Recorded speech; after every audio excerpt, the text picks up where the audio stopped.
ମୁଁ ପୁରା ବିନି ଗାଁରୁ ଆସିଛି। କୋଉଥିରେ ଆଇଛୁ? ରେଳରେ ଅଟୋରେ? ନାଇଁ ବହୁତ ଗାଡ଼ି ବାଲାଙ୍କୁ କହିଲି ମତେ ଟିକେ ନେଇ ଛାଡ଼ିଦିଅ ମୋ ଭାଇ ଘରେ, ସେମାନେ କେହି ଆଣିଲେନି। ତାପରେ ଗୋଟେ ରିକ୍ସା ଭାଇ କହିଲି, ସେ ମତେ ଆଣିକି ଛାଡ଼ି ଦେଇଗଲା। ରିକ୍ସାରେ? ସେ ମୋଠୁ ପଇସା ବି ନେଲାନି। ହଁ, ତୋ ଭାଇର ପ୍ରବଳ ଖାତିରି।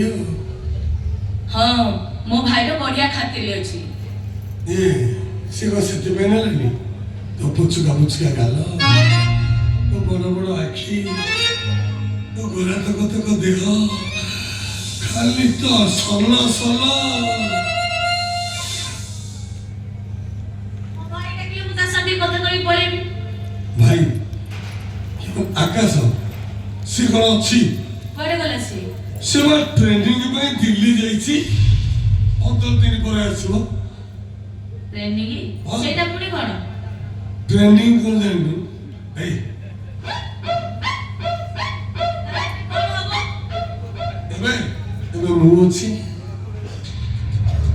ଭାଇ ଯାଉ, ଏତେ ଦୂରରୁ ଆଇଛୁ, ଲେମ୍ବୁ ପାଣି କରିଦେବି, ଏସି ଲାଗିଛି, ଖାଲି